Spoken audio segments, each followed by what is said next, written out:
I have what they called an acquired brain injury.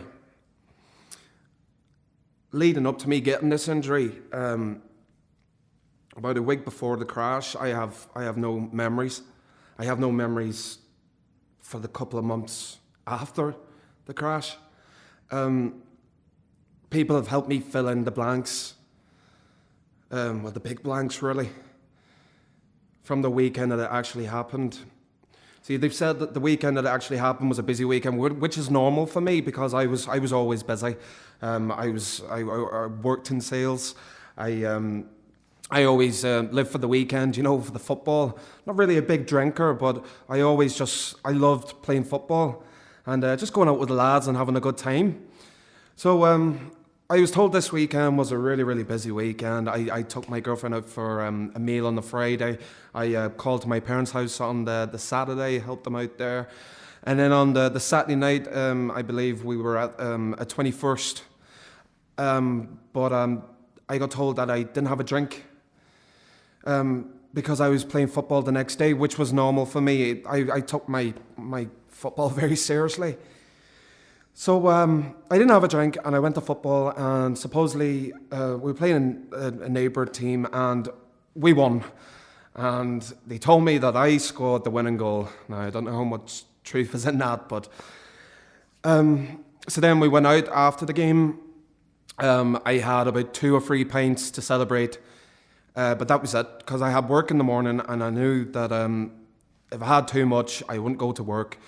But I stayed out pretty late. They said that I went home about 3 o'clock.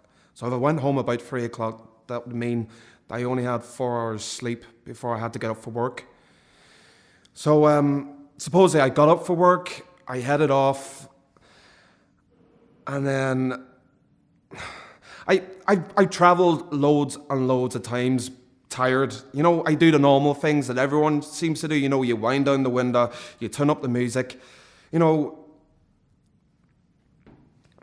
But this time I must have fell asleep. They said that I had a head-on collision with a lorry. So that as I said, I don't remember anything. I was in hospital for 8 months. Lots of different hospitals, to be honest. And the only memory that I can remember of me coming around is me being in hospital and waking up and feeling my throat being so sore. I wasn't able to drink. I wasn't able to eat. I could hardly speak. And I remember him just filling me with drugs, just filling me with medication.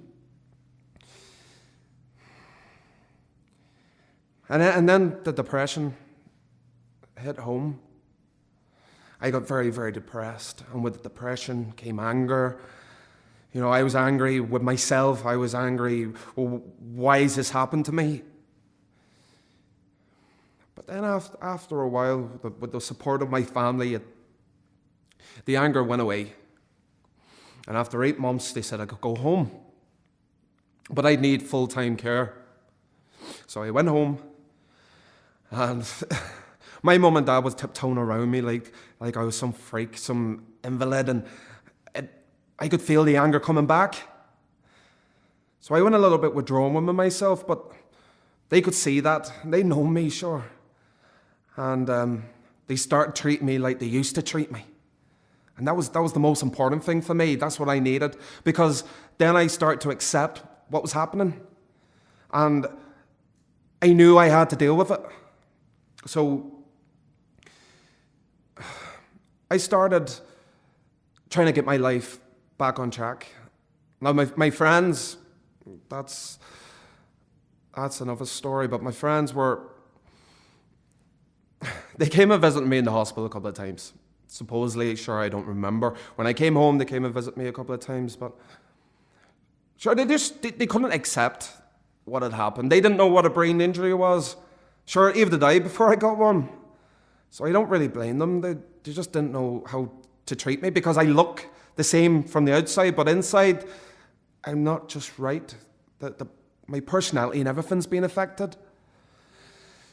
So I lost contact with my friends. My girlfriend, she was under a lot of pressure from me, obviously. I was depressed. I was angry.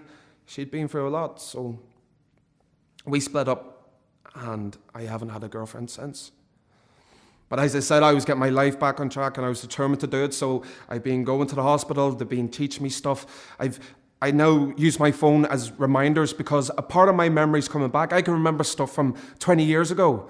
But if you ask me to remember something from, say, 15 minutes ago, 5 minutes ago, I wouldn't know.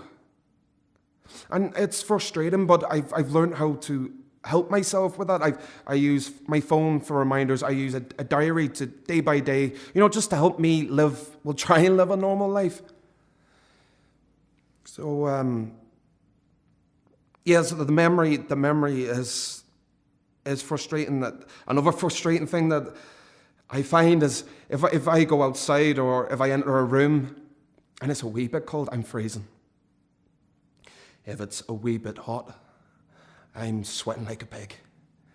My body temperature and stuff, you wouldn't think that your brain would control that, but everything just seems to be linked. And the main physical problem I have is I have spasms in my hand.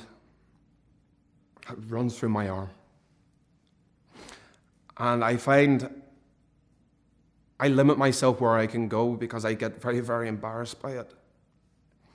So I can't even go to the football matches no more with my dad. We used to love going to the games, but I can't even go there because I'm afraid that I'll have one of these spasms and I'll hit someone and I'll hurt someone. And it's not just embarrassing for me.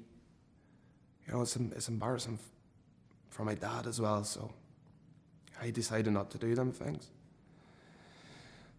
But the main thing from what I struggled to understand out of this whole crash thing was I've never, ever drunk or took drugs while driving. I've never speeded.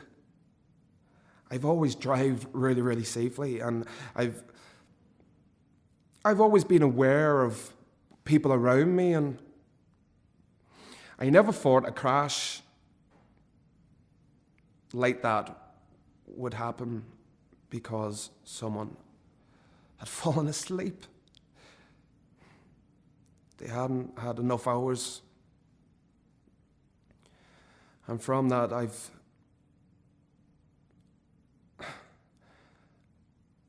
I'm really, really struggling with my life.